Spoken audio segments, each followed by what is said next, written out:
Mewabahnya kasus PMK di Indonesia kian marak terjadi dan kembali terjadi di Indonesia. Kasus PMK kembali terjadi awal bulan April tahun 2022.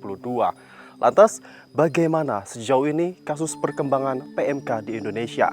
Kita akan ikuti di reportase khusus hari ini bersama saya Muhammad Andriansah.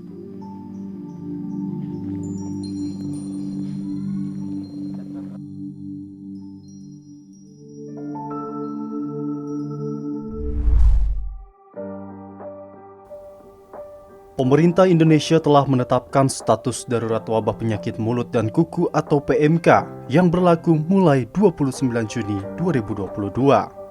Penetapan status darurat berdasarkan surat keputusan SK Kepala BNPB nomor 47/2022 tentang penetapan status keadaan tertentu darurat penyakit mulut dan kuku. Berdasarkan belai tersebut, status darurat akan berlaku hingga 31 Desember 2022. Sementara itu, berdasarkan data yang dilansir dari Kementerian Pertanian Republik Indonesia, hingga saat ini 3 Oktober 2022, tercatat sebanyak 16 kasus aktif penyebaran kasus PMK di wilayah Indonesia. Diketahui penyakit mulut dan kuku ini diakibatkan oleh infeksi virus foot and mouth disease yang bersifat akut mengakibatkan hewan-hewan terkena virus ini mengalami kerusakan pada bagian kuku hewan serta mengeluarkan cairan. Penyakit ini ditandai dengan adanya pembentukan vesikel, labuh dan erosi dari mulut yang diakibatkan virus tersebut, sehingga dapat menyebabkan hewan-hewan ternak seperti sapi dan lainnya bisa mengalami kelumpuhan bahkan mati akibat terkena virus foot and mouth disease. Sejarah PMK sendiri di Indonesia dimulai pada 1887, seiring dengan banyaknya impor sapi dari Belanda. Kemudian pada tahun 1983, wabah PMK terakhir di Jawa dan dilakukan pemberantasan dengan vaksinasi massal. Pada tahun 1990, Badan Kesehatan Hewan Dunia atau OII menyatakan Indonesia sudah terbebas dari wabah PMK. Namun, pada tahun 2015, Indonesia kembali dinyatakan terserang wabah dari penyakit mulut dan kuku atau PMK, dan kembali terjadi pada awal April 2022. Dari ke-16 kasus penyebaran di Indonesia, Jawa Barat menjadi salah satu provinsi daerah yang terdampak kasus penyakit mulut dan kuku.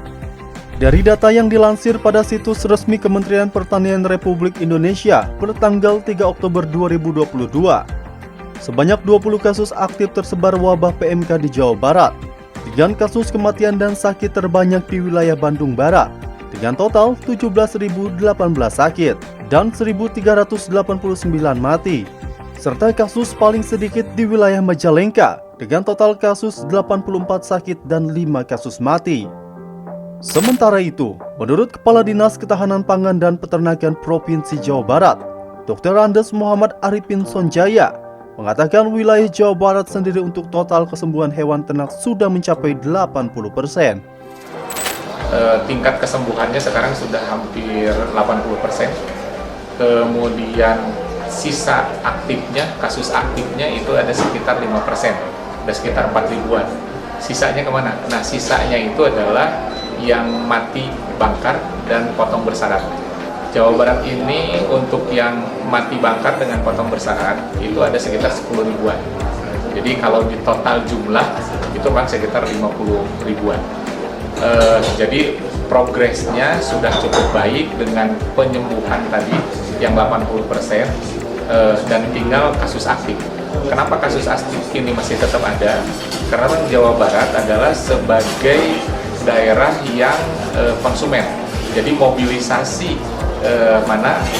angkutan untuk pengangkutan hewan ini kan masih tetap berjalan. Di sisi lain, upaya pemerintah untuk mencegah penyebaran virus PMK ini sudah dilakukan. Mulai dari pencegahan dengan cara pemberian vaksinasi pada hewan ternak, pemberian disinfektan di wilayah kandang peternakan, serta memberikan edukasi penanganan pertama pada para peternak untuk mengatasi wabah penyakit PMK pada hewan. Masyarakat sendiri dihimbau untuk tenang dan tidak perlu khawatir terhadap virus ini, disebabkan virus ini hanya menyerang pada hewan dan tidak menyerang manusia. Tim Redaksi BRTV.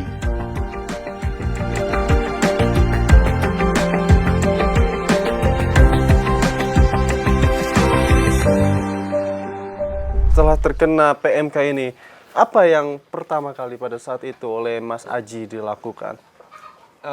Saya manggil mantri, Oke, dokter hewan dokter artinya. hewan.